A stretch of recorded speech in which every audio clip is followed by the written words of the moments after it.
Can you talk about your strategy to help the girls get rid of the guys and why you chose to do that? Yes, I've been asked that quite a bit. Some of these things were so Adam Brady foreshadowy that no one realized, but at one point Tarzan and I had joined as a nucleus in an atom, metaphorically speaking, and we brought along with us Jonas and Leaf and then Colton, and Colton was our foil. But basically, I was doing all the plots, and while I was with the guys, I could keep them together, and while I was on Manano, I could keep the four boys together against the three girls, and in fact, even change Alicia so that she would vote out Monica. But then when we united to the Tikiano tribe, I realized that I no longer had Tarzan for certain. He was wavering towards the Solani girls, his new allegiances, and he wasn't solid anymore, which was, I didn't expect that. And I already knew that Jay Bird and Mike weren't solid. And I knew, with regard to what you have to do, strategize in a chess game, what was disappointing was Leaf and Jonas, I don't believe would play chess very well. And they were wishy-washy, and you had to keep reminding them, and they'd forget, and it was scary. So the guys were being, my favorite euphemism for what they were being, that isn't too clear, is hebetudinous, benighted, or they weren't playing the game very well at that point. Their compass had been lost maybe because of pheromonal influences of the females. And I told Alicia, if I could gather the six guys and her, if I could get them back together and her, that'd make it 7 against 5. Perfect. And we would promise, and I thought the best way to do things is if you give your word, you keep it unless you're betrayed. But if she would go along with us, we'd take her all the way down to the last 5, which was a good shot for her, especially if we kept our word. And up to that point, I'd kept my word through the whole thing.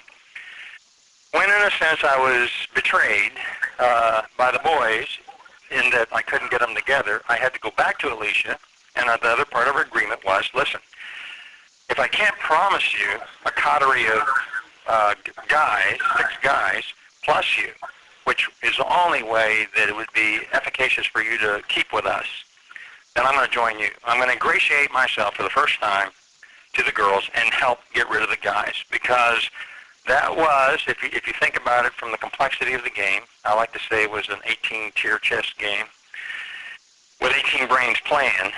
And then, of course, mathematically, the best thing for me to do, if I wanted a shot at my wife setting foot on that island, on the sands of that island, was at that point to ingratiate myself with the girls, because the guys had become too scatterbrained, and I didn't have time enough. I mean, we were on a short curve. The numbers were down, and I couldn't be conspicuous. I had to stay subliminal with regard to what I was really doing. And so that's what happened at that point in the game, and that's why I started helping the girls get rid of the guys. Great. Thanks, Tarzan. You're welcome. Hey, Tarzan. This is Matt Carter from CarterMatt.com. How are you? I'm fine. Great. Well, first things first, what has the reaction been to you from just people you've met since you've been on the show? I mean, from what I've been able to tell, the game is afoot, maybe like one of the best Survivor catchphrases ever. Oh, thank you. Well, you know, basically, I'm sort of, I measure my friends all my life very carefully. And out of the friends that I have, they know me really well. And, of course, their response is going to be sincerely highly favorable.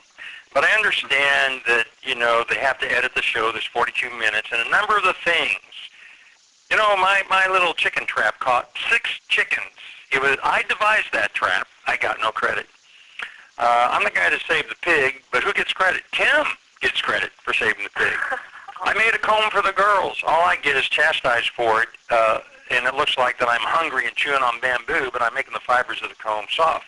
I comb Sabrina's hair, Tarzan's hair, even Jaybird's hair with that comb, including my own hair. And didn't get credit for making the comb. And in fact, I got chastised in the sense that, what's that fool doing all day carving on this piece of bamboo? I was making the comb because everybody was complaining about not being able to comb their hair, so I thought I'd help them. I was the water boy. I gathered the water. I was the scientist. that made certain the water would not parasitize them by boiling it for 10 minutes. And I had a few denigrating moments with regard to being accused of poopy panties and things of that sort, which, if you knew the whole story, was totally unfair. But to defend myself well enough to be understood would have caused some anger amongst those that were trying to denigrate me, and it was in my best interest to allow myself to be denigrated. And, of course, a few things I did to make certain that, not to take myself too seriously, and to make the tribe not too worried that I was really as smart as I might be. All right. Well, how much do you think everything that happened with Colton and his exit, did that flip the script on what you were trying to do or change your strategy in any way? Well, people may not see, Colton is very bright. I had an hour. There was a moment. He's so epicene that the females didn't like him, and the males hated him. And I saw, I felt sorry for him. So, being a doctor, I tend to do that. I saved, for instance, I don't know if I should mention it, but I helped a couple people in physical ailments during this thing when I was asked to do so, and nobody else was around. Probably ought not mention that. By the way, I don't think you guys knew, I had a 6-inch laceration down to the periosteum of my tibia on my left leg the second day into that game that took 20 days to heal and became secondarily infected. And I don't think anybody knows that. And maybe I should say that maybe once. So anyway, gosh, I became so discursive. I forgot what Colton. Yeah. So anyway, so I made Colton feel way better, and I told him, listen, Colton, you can run reconnaissance since you know the girls, and that'll help the boys. If you enter the coterie of the 5 guys, me, him, Troy, Zan, Leaf, and Jonas, we're the weak guys. We know that. We're not fooling anybody. But 5 against 4 boys, we're probably going to win when it comes to tribal council, and we were. And it helps us against the coterie of the girls, which at that point in time, I believed I knew what that coterie was also. So he listened to me. He wasn't threatened. He believed me that I would protect him all the way down to 5. And he joined us, and he ran reconnaissance. There's a couple of scenes there people were paying attention when we were on the second Manano, the co-ed Manano, where he played out the plot that I had, and it ended in attracting Alicia to us, and it also ended in Monica totally blindsided, in which she went into a tirade that you didn't see, but it lasted like 30 minutes. She couldn't believe she got kicked out. But then, Colton, I don't necessarily, when I didn't get to examine him, but he was dehydrated, and he hadn't eaten well, and he hadn't pooped much, and the probability was bacterial enteritis has a differential diagnosis. And, on an island like that, it most likely is not from parasites, and it's not from regional ileitis or Crohn's disease. It's most likely proliferation of bacteria withheld in gas, which will stretch the large bowel, the cecum, or usually the cecum near the appendix, or the splenic flexure near the spleen, and then cause some significant pain. But the way you remedy that, if I'd had a chance, I knew he was dehydrated, and that'll cause a headache. But all he complained about was a headache, so I didn't really know he had abdominal problems. And I'm a surgeon of 30-some years. I've done trauma surgery, gunshot wounds, knife stabs, and I'm a plastic surgeon and certified in both of those things. If I'd just been able to examine him, maybe I could have been clever enough to say, well, wait a minute. The probability is what we need to do is give you a lot of water. And at that point, though, you do have mineral deficiency. Sodium may be low. And, I didn't even feel his pulse. He could have been tachycardic, or his pulse could have been real rapid. And maybe I could have saved him. I needed him. So when my shield was lost, I guess the production staff realized, hey, if we join them, it'll be 6-6, and we'll start anew. I believe had Troy's hand remained constant and aligned, remained in the nucleus that we were, and the coterie of 5 stayed together, I believe what we would have ended up with was a very boring show with the girls all gone and us guys standing there, and then us guys fighting among ourselves. It was going that way, And possibly, had they not joined us that early, we may have entered that not 6 to 12, but maybe 7 to 5 or 8 to 4, because we knew we were the little guys, and our intent was, we knew that we'd probably lose challenges. And we had a coterie large enough in numbers mathematically that we could have taken out probably Christina next. I did develop an appendix for Alicia, especially since she was smart enough to join the boys when we were on the Manano 2 tribe. And so I really didn't want her to go, and I felt that the fact that she would join us, especially at that point when that was a power play for her, was smart of her. But it didn't continue. Yeah.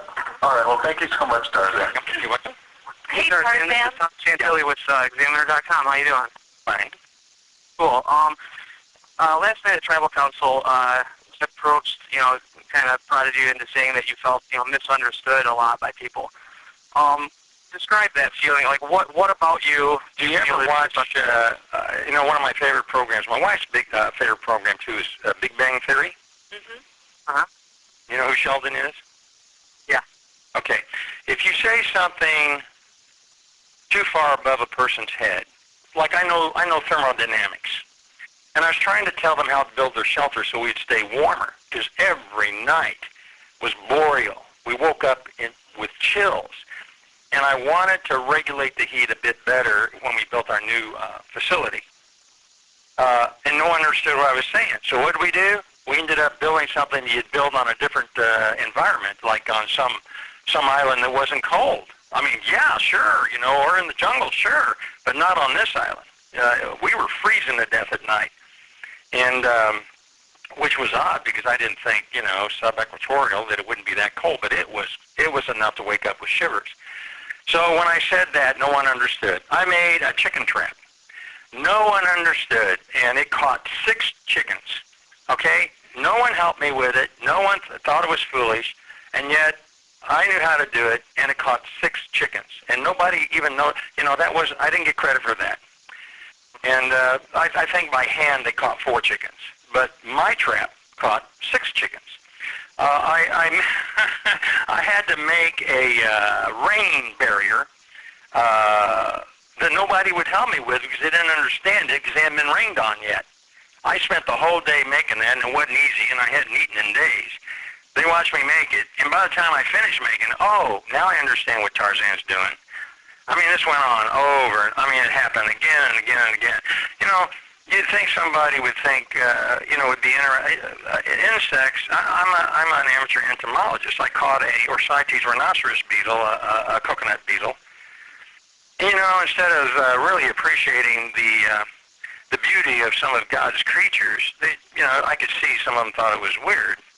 And they didn't understand microbiology. I'm a surgeon, but they don't know what that means. I spent 30 years in surgery taking care of gunshot wounds, knives, and knife stabs and all kinds of things. Didn't get a single patient infected and saved God knows how many lives. And yet they're worrying about what I'm telling them about boiling water. And to me, in a sense, I guess, I become a little bit contumacious by such stupidity. So I do something like throw my shorts in there.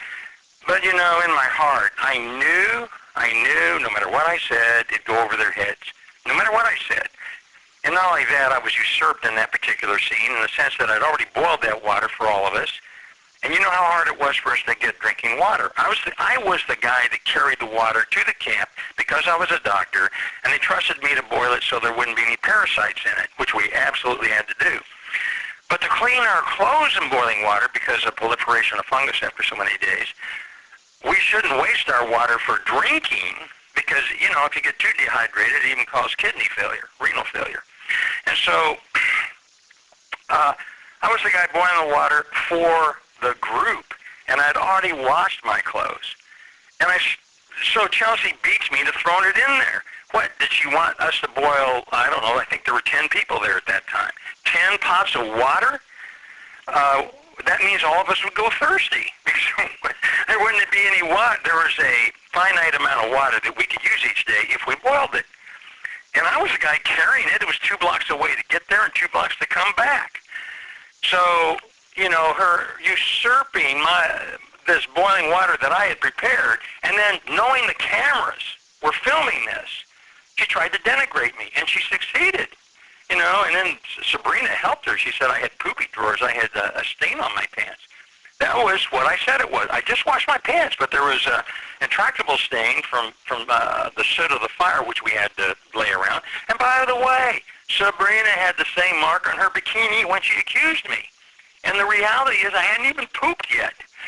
So those were not poopy undies. How dare Chelsea do that to me? I resented her for it, and I knew how it would go down. I knew. But here's the deal.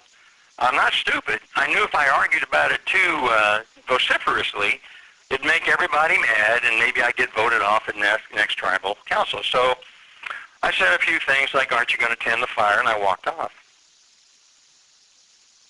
Well, I got one last question for you. Because of that, though, you said, you talk at a level that maybe is above other people. Sometimes I intentionally try not to do it too much. But golly, I'm 64 years old. I am a doctor. I spent 16 years in training. I have some vocabulary. And I have knowledge of physics and chemistry. And so when something comes up where if they know what I'm saying, it's going to help them. And by God, it wasn't like I didn't explain thermodynamics in a way they could understand.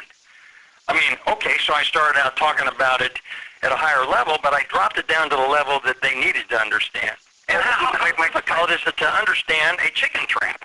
Right. Well, my question was in terms of the game, though. That's what I said to Jeff, or what he asked me about, and that's frustrating. Do you feel that you maybe underestimated the women overall, though, as far as outsmarting you in the game? No, I didn't underestimate them at all. I underestimated the men.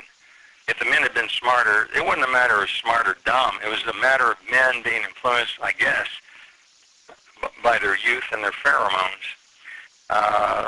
The reality is what they needed to do is stick together.